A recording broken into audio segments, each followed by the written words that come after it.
En ces heures dramatiques, nous recevons énormément de questions par notre site, par notre Facebook, et ça tourne toujours autour de deux questions en fait.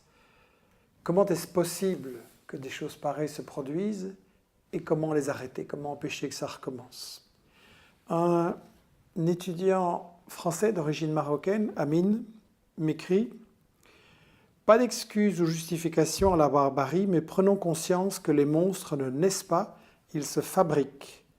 Sur nos territoires, en France, en Belgique, ils se fabriquent dans le rejet, l'exclusion, l'humiliation, l'exploitation et l'abandon face au discours des extrémistes et fanatiques de tous bords. Ailleurs, dit-il, ils se fabriquent dans le carnage, la destruction, le désespoir et sous les bombes de sanguinaires de tous bords. » Et il conclut « L'humanité est une et est indivisible. Il n'y a aucune différence entre les pleurs d'une mère ayant perdu un fils dans le bombardement de l'hôpital de Kunduz par les forces de l'OTAN et ceux d'un père ayant perdu sa fille à un concert au cœur de Paris. Comme je l'ai dit, notre émotion à tous, notre sympathie pour les familles des victimes de partout, exige de vrais débats.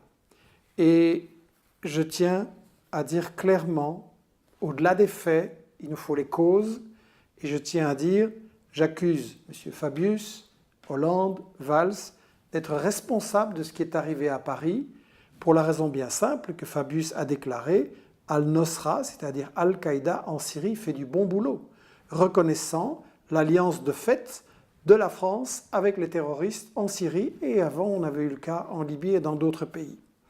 J'accuse les relations avec les régimes de l'Arabie Saoudite et du Qatar qui ont répandu cet endoctrinement, cette intoxication de quelque chose qui se prétend islamiste mais qui n'a rien à voir avec l'islam, qui est une falsification de l'islam. Et je ne suis pas le seul à accuser, puisque M. Alain Chouet, qui était responsable de la DGSC, donc la Direction Générale de la Sécurité Extérieure, M. Alain Chouet a déclaré, je cite, « Au Moyen-Orient, au Sahel, en Somalie, au Nigeria, nous, la France, sommes alliés avec ceux qui sponsorisent depuis 30 ans le phénomène terroriste, alliés avec ceux qui sponsorisent le terrorisme. » Et il continue, « On s'épuise à s'attaquer aux exécutants, c'est-à-dire aux effets du wahhabisme, mais pas à ses causes, et on n'y arrivera pas à arrêter les attentats comme ça, dit-il, à moins de mettre un flic derrière chaque citoyen. » J'accuse l'alliance avec l'Arabie Saoudite et le Qatar. J'accuse l'alliance avec la Turquie, qui a laissé passer des milliers, des dizaines de milliers d'euros djihadistes sur son sol pour aller commettre en Syrie les mêmes atrocités qu'on voit maintenant à Paris. J'accuse la Turquie d'aider à écouler les stocks de pétrole de Daesh et à financer ce mouvement terroriste. Et je ne suis pas le seul. Madame Ibaskova, qui est ambassadrice de l'Union européenne en Irak, a déclaré à la Commission des Affaires étrangères du Parlement européen, je cite, « Malheureusement, des États membres de l'Union européenne achètent ce pétrole, je ne peux pas donner plus de détails. » J'accuse cette alliance avec la Turquie de faire le jeu du terrorisme.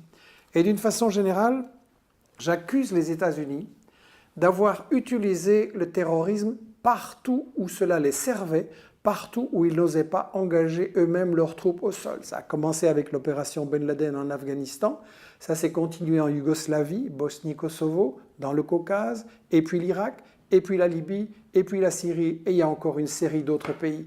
Les États-Unis, à certains moments, combattent le terrorisme, et à d'autres l'utilisent quand ça les arrange. Et bien entendu, on va me dire, oui, mais comment expliquez-vous que s'ils ont financé le terrorisme, maintenant, ces terroristes viennent frapper au cœur même de la France sur le sol européen? Il ne faut pas voir ça comme un complot où la CIA organise tout de A à Z et contrôle tout infailliblement. Oui, ils l'ont organisé, mais ce n'est pas un complot. C'est une alliance avec des forces qui existent et qui ont leur propre agenda.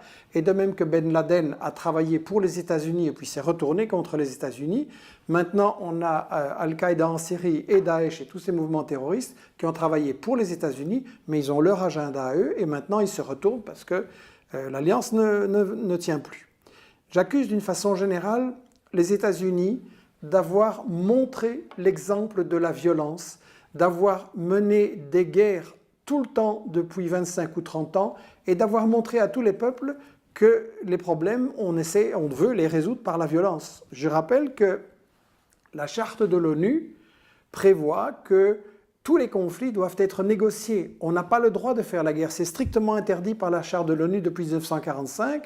Et je rappelle qu'un général des États-Unis, Wesley Clark, avait révélé que pour l'administration des États-Unis, en 2001, ils avaient décidé de prendre, je cite, 7 pays, l'Afghanistan, l'Irak, l'Iran, la Somalie, le Soudan, la Libye et le Liban. Ils avaient déjà annoncé ça en 2001. Donc il y avait clairement un programme pour développer la guerre. J'accuse cette alliance avec Israël de empoisonner, de semer un climat de haine dans le Moyen-Orient et de montrer qu'on maintient le colonialisme par la violence et en fait le refus de négocier. Ça, c'est sur le plan des causes extérieures de ce terrorisme. Mais il y a aussi des causes intérieures en France, en Belgique, dans les pays européens qui font que des jeunes tombent dans le panneau de ce terrorisme et j'accuse le maintien de la discrimination raciste envers les immigrés, que ce soit à l'emploi, que ce soit dans la vie quotidienne. La discrimination, le délit de sale gueule, les contrôles, les humiliations policières, c'est ça évidemment qui provoque une rage et une colère qui, la plupart du temps, cherchent à s'exprimer d'une façon tout à fait positive et chez l'un ou l'autre qui pète les plombs à cause de toute cette indignation et de ce mépris, on se fait intoxiquer, mais par des gens qui par ailleurs sont nos amis, puisque c'est l'Arabie Saoudite qui intoxique les jeunes des quartiers populaires pour les utiliser comme chair à canon. Donc j'accuse cette discrimination raciste et j'accuse également le fait que certains empêchent l'école de jouer le rôle qu'elle doit jouer. Je voudrais rappeler que lorsqu'on a eu les attentats odieux contre Charlie, on a eu tout de suite après la ministre française de l'Éducation, Najat Vallaud-Belkacem, qui a déclaré, je cite, « Il y a eu de trop nombreux questionnements de la part des élèves. Et nous avons tous entendu les « oui, je soutiens Charlie, mais les 2 poids 2 mesures, les « pourquoi défendre la liberté d'expression ici et pas là », fin des guillemets. » Et la ministre reprend, « Ces questions nous sont insupportables, surtout lorsqu'on les entend à l'école qui est chargée de transmettre des valeurs. » Mais ça, c'est pas l'école, ça, c'est la police. Une ministre de l'Éducation qui dit que les jeunes n'ont pas le droit de se poser des questions et d'en discuter avec leurs profs, mais c'est exactement comme ça qu'on pousse les jeunes dans les bras du terrorisme. J'étais samedi dernier dans une réunion des professeurs pour l'école démocratique ici à Bruxelles, des ateliers où les profs échangent sur la manière de mieux former leurs jeunes. Et tous me disaient combien c'était extrêmement difficile maintenant, combien on manque des éléments et souvent on est découragé de lancer de véritables débats et de développer de véritables connaissances sur tous ces problèmes parmi les jeunes. J'accuse l'amalgame qui est fait aujourd'hui entre les migrants, les réfugiés, les terroristes, les islamistes, etc. Ce n'est pas un problème de migrants. Ces gens-là ne quittent pas leur pays parce qu'ils veulent venir dans notre beau climat ou parce qu'ils ont des noires pensées. Ces gens-là quittent leur pays pour fuir la misère et la guerre que nous, gouvernements occidentaux, avons amenés dans leur pays. C'est nous qui avons détruit leur pays. Les migrants qui sont dangereux, ce n'est pas ceux qui essayent de traverser la Méditerranée pour sauver leur famille de la misère ou de la mort. Les migrants qui sont dangereux, ce sont des gens comme Sarko, comme BHL, qui se donnent le droit d'aller en Libye et de dire vous devez faire ça, vous devez renverser ce gouvernement, vous devez donner le pétrole à la France, bien entendu. Ça, c'est les migrants qui sont dangereux, ou bien Hollande, Valls, Fabius, qui vont en Syrie comme si c'était chez eux et qui décident tout ce que doit faire la Syrie. Ça, ce sont les migrants qui sont dangereux à mon avis. Et j'accuse enfin le fait que des gens essayent d'utiliser ces événements tragiques pour répandre la haine des musulmans, pour répandre l'islamophobie. Ça, c'est une chose sur laquelle j'avais déjà mis en garde et qu'on a encore vu récemment. On a à la télévision pratiquement pas eu de débat où on pouvait vraiment discuter sur le fond des choses. Et au lieu de ça, on a eu parfois des appels à la haine, mais absolument ahurissants. Sur la télévision belge dimanche dernier, on a eu un certain Moniquet, il l'a dit lui-même d'ailleurs, c'est quelqu'un qui a travaillé pour les services secrets français et israéliens, c'est quelqu'un d'extrême droite, Et il nous a dit... Vérifiant du monde arabe. Il n'y a pas de démocratie dans le monde arabe, il n'y a pas une université valable dans le monde arabe, il y a peu de création artistique dans le monde arabe, il n'y a pas de création scientifique dans le monde arabe. Alors je sais, on va me dire au 7e siècle, oui, on est au 21e siècle. Ça, c'est complètement faussé le problème. Ce n'est pas un problème d'arabe ou musulman ou chrétien. Bush se réclamait du christianisme, il a fait les erreurs qu'on a vues en Irak et ailleurs. On ne va pas jeter tous les chrétiens en enfer, si j'ose dire, parce que Bush a fait ça. C'est la même chose. Ce qui se passe là n'a rien à voir avec la religion en islam. Et je voudrais faire remarquer deux choses. Chaque fois qu'il y a eu, dans le monde arabe ou musulman, des dirigeants qui étaient des démocrates, ou qui n'étaient pas des démocrates, mais qui en tout cas étaient des laïcs et voulaient moderniser leur pays. Qu'est-ce que l'Occident a fait? Il les a assassinés, il les a renversés. On a fait ça en Égypte, on a fait ça en Iran, on a fait ça en Libye, on a fait ça en Syrie. Donc, il y a quand même une hypocrisie fondamentale. Vous vous plaignez que le monde arabe et musulman n'est pas démocratique, mais chaque fois qu'il y a un démocrate, vous le renversez pour que les multinationales puissent contrôler le pétrole et voler les peuples locaux, ce qui évidemment est très démocratique. Donc, on est dans l'hypocrisie. Et alors on en profite pour répandre un discours de panique et de peur vis-à-vis des musulmans qui sont dangereux. Et évidemment, comme ça, on ne va faire que jeter de l'huile sur le feu. La question qui nous préoccupe tous, c'est comment on va empêcher la répétition de tels attentats. Et là, on nous dit que nos gouvernements nous protègent. Qui est lui? Un jour, une question. C'est quoi le terrorisme ?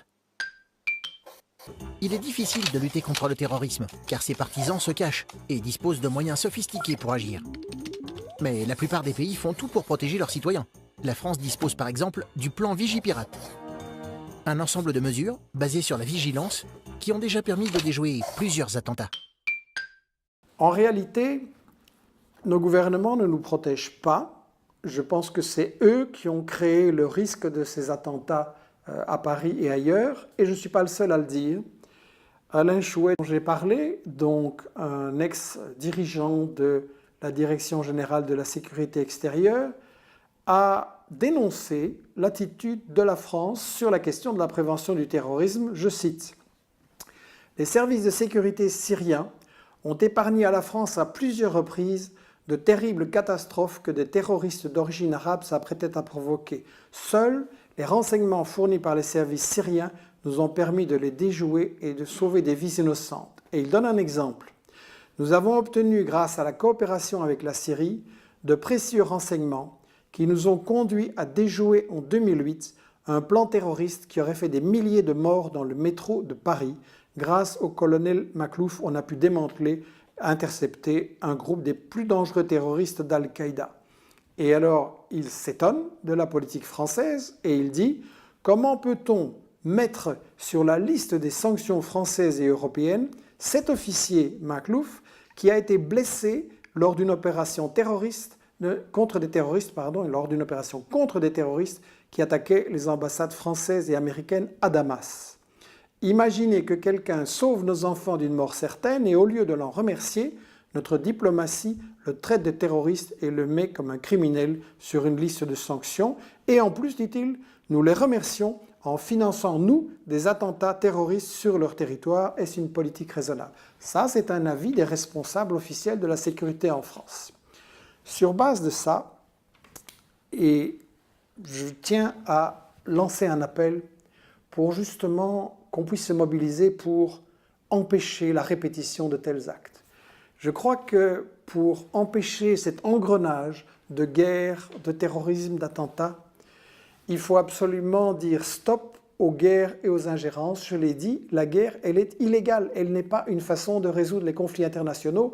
Et si on veut faire quand même la guerre, il faut être clair, c'est parce qu'on poursuit d'autres intérêts, le business, le pétrole, le gaz, il faut faire main basse. Et donc on ne veut pas une solution, on veut écarter les gens qui ne sont pas d'accord qu'on vole leur pétrole. Deuxièmement, il est très important de dire stop au colonialisme d'Israël. Nous savons tous que les jeunes ici ont la rage parce qu'ils voient qu'on soutient le terrorisme et le colonialisme d'Israël, qu'on peut massacrer les Palestiniens, qu'on peut envoyer des gens dans les hôpitaux, tuer des gens, qu'on peut massacrer des enfants dans la rue, et que tout ça, non seulement il n'y a pas de sanctions, mais en plus on les encourage en armant Israël pour faire ces choses-là. Il est important d'arrêter le colonialisme d'Israël. Il est important d'arrêter le rôle épouvantable joué par l'Arabie saoudite et le Qatar. Il faut arrêter nos relations avec ces pays tant qu'on ne met pas fin à ce financement du terrorisme, à cet endoctrinement, et tant qu'on ne laisse pas ces populations évoluer vers la démocratie. Il faut également mettre fin à l'ingérence de la Turquie qui aide Daesh en lui permettant d'exporter son pétrole et en fournissant tous ses combattants qui passent par là. Et je crois qu'il faut, pour tout ceci, développer absolument un débat dans les écoles. C'est extrêmement important que dans les écoles, on puisse parler de tout ceci. Et également, il faut de vrais débats dans les médias. Jusqu'à présent, il n'y en a pas eu. Les gens qui disent ce genre de choses sont exclus et censurés des médias. Il faut que tout le monde le sache. Or, nous, les gens qui font des recherches comme moi, ça fait 4 années qu'on dit ce qui va arriver. Ça fait 4 années qu'on dénonce le caractère criminel de ces guerres. Il y a 4 ans, par exemple, j'ai écrit un livre dans lequel je disais « La guerre de Sarkozy contre la Libye, c'est une guerre pour le pétrole, une guerre pour le fric ». Et dans les grandes rédactions des journaux télévisés et des grands médias, on a dit « Allez, encore un complotiste ». Et maintenant, Hillary Clinton, dans ses mémoires, dit « Oui, Sarkozy, ce qu'il voulait, c'était le pétrole libyen, c'était une guerre du fric ». Donc, combien de fois est-ce qu'on va attendre que ce soit confirmé? Et du point de vue des médias, si on avait parlé aussi, et comme il faut, des morts en Libye, des morts en Irak, des morts en Syrie, victimes des mêmes actes terroristes, et si on avait dit quelles étaient les causes, eh bien peut-être que ça aurait empêché des attentats comme ceux de Paris. Mon appel, il est le suivant. On est maintenant à la croisée des chemins. Ou bien on va vers plus de répression, plus d'espionnage. Bien sûr, il faut prendre des mesures contre le terrorisme, mais espionner et restreindre les libertés de tous les citoyens n'est absolument pas une solution. Je pense qu'il faut, face au terrorisme, pas moins de liberté, mais plus de liberté. Et ça passe par la liberté de débattre, ça passe par la liberté de s'informer. Et dans ce sens-là, j'ai vu une chose encourageante dans un des débats du week-end à la télé française. C'est l'actrice française Catherine Fro qui avait déclaré... Et je me suis rendu compte que je ne comprenais rien et que je pense que je ne suis pas la seule à ne rien comprendre à cette histoire, au passé de cette histoire et au présent dans lequel on est maintenant. Et je me suis dit que j'avais envie de me cultiver en fait. Je me disais qu'aujourd'hui, les jeunes gens, ils avaient intérêt à se cultiver, à comprendre le sens de l'histoire. Je crois que ça, c'est un appel fondamental. Pour comprendre la situation, pour pouvoir peser sur les décisions, nous devons nous cultiver, nous former pour comprendre l'histoire, pour comprendre les intérêts économiques et stratégiques qui sont dans tous ces conflits, et pour comprendre les principes de la propagande de guerre, c'est-à-dire la façon dont on manipule. Et à Investigation, une partie de notre travail, à côté de la newsletter, du site et de la chaîne vidéo qui est en formation, c'est de faire des livres là-dessus justement pour que chacun puisse se former et être capable d'en débattre autour de soi et de dépasser les médias mensonges qu'on entend. Par exemple, la stratégie du chaos avec Mohamed Hassan, tout un chapitre sur l'Arabie saoudite. Qu'est-ce que c'est que ce wahhabisme? Quel est le rôle qu'ils ont joué? Et quelle est la place de l'Arabie saoudite en alliance avec Israël et aux mains des États-Unis? Ou alors Syriana de Bahar Kimungur qui expliquait 4 ans déjà que ce sont effectivement des terroristes qui ont été utilisés et que les manifestations démocratiques de départ et les manifestations sociales par rapport à la politique du gouvernement syrien qui était légitime ont tout de suite été utilisées et transformées, dévoyées vers une violence terroriste parce que ce qu'on voulait, ce n'était pas la démocratie en Syrie, mais prendre le contrôle de la Syrie. Dans Libye, OTAN et médias mensonges, j'avais un manuel de contre-propagande, j'avais analysé les véritables raisons de la guerre contre la Syrie et expliqué que, contre la Libye, excusez-moi, et expliqué que les Libyens n'étaient pas du tout libérés, mais allaient plonger en enfer comme en Irak. Et malheureusement, c'est ce qui s'est produit. Dans Jihad Made in USA, Grégoire Lalieu, aussi avec Mohamed Hassan, explique ce qui s'est passé vraiment en Syrie et en Égypte, explique aussi qu'il n'y a pas un islamisme, un concept vague et fourre-tout, qu'en réalité, il y a plusieurs courants très contradictoires. Vous avez des islamistes qui sont aux mains des États-Unis, vous en avez qui les combattent, donc il faut analyser ça de façon beaucoup plus fine et précise. Tout récemment, la Arabesque enquête sur le rôle des États-Unis dans les révoltes arabes d'Ahmed Ben Sada C'est une très très intéressante analyse pour voir comment les États-Unis ont contrôlé et manipulé les cyberactivistes et les mouvements de protestation en Égypte et en Tunisie pour faire en sorte qu'on change les marionnettes, mais que rien ne change et que leurs intérêts économiques soient préservés. Et donc dans « Je suis ou je ne suis pas Charlie », j'avais étudié le phénomène de l'islamophobie, les problèmes de l'immigration et décrit la complicité permanente depuis 30 ans entre les États-Unis et le terrorisme, l'utilisation en fait du terrorisme par les États-Unis. Et je voudrais dire que mes sources dans ce livre sont uniquement des sources qui proviennent des États-Unis, bien entendu.